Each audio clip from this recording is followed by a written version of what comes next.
This is Kevin Mayo, and today we're drinking Great Divide Brewing YETI Imperial Stout. It is the day after Christmas, so we have our Life is Beautiful glass, our new hat, and our Christmas beer. Like any child, we're going to play with our new Christmas toys that we got today. So let's go ahead and give this a crack and see what we got.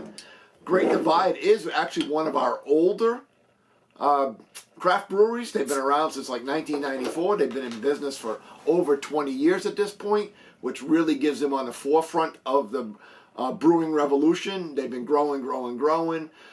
They've been available, I think, in Connecticut and Massachusetts since I started doing reviews. This is an Imperial Stout, 12, where am I? No, I'm sorry, that's 12 fluid ounces. I don't know what the ABV is on this one. 75 IBUs. It's won a whole bunch of medals, and it's, this one, 9.5% ABV, and it was bottled on December 6, 2016. But again, on an Imperial Stout, freshness is not as much of a consideration. As a matter of fact, the more they age, sometimes the better they round out. So let's go ahead and give it a pour. And it is a very typical looking Imperial Stout. And the fact that it is dark. I cannot see through it at all, which is again very typical. And an even more than normal dark ahead. This one, I would call this head brown. There's our Life is Beautiful. So, let's do the aroma.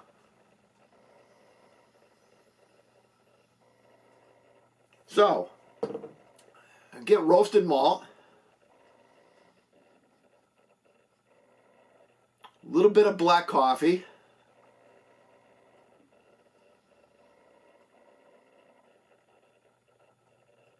And a hint of a dark cherry. Very typical. I'm not even trying to be funny when I say very typical. It's not an editorial comment, but it's pretty much what I would expect on a well-made Imperial Stout. Let's go ahead and do the taste.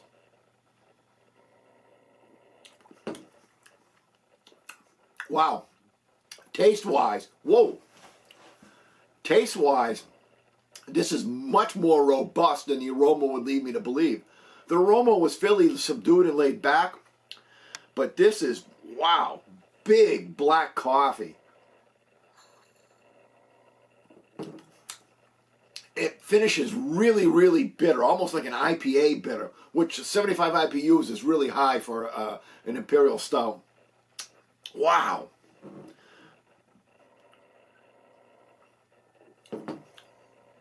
Yeah, the roasted malt.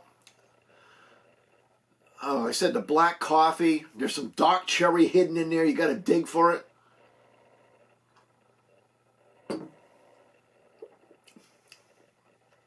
Mouthfeel, it's pretty dry. Your finish is kind of dry, but it's fairly creamy as far as the mouthfeel goes. If you've been drinking Guinness, this is nothing like it. This is really amped up, ramped up, revved up flavors in an Imperial Stout. Like I said, massive black coffee, massive roasted malt, bitterness, dark cherry. There is a little bit of hint of the chocolate in there, but not as much as some other ones.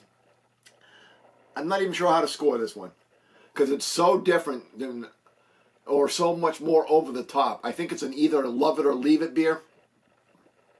If you love it, you're going to really love it, and it's going to be, again, more in your face than a lot of the other big beers out there.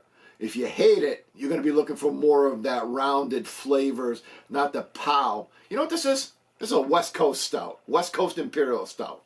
Think of the old West Coast IPAs, a style that's kind of fallen off a little bit, but the real just, we're going to punch you in the mouth. That's what this beer is. It's a West Coast Imperial Stout. I have to admit, it's the only one I've ever had. But it's a West Coast Imperial Stout. And I think what they're going for, they did a great job on this. So score-wise, I'm not going to call it an A, because it's a little bit, I think it could have been a little bit more rounded as far as some of the other flavors. But it's a solid B+ beer. It's an 88 out of 100. Till next time, keep drinking.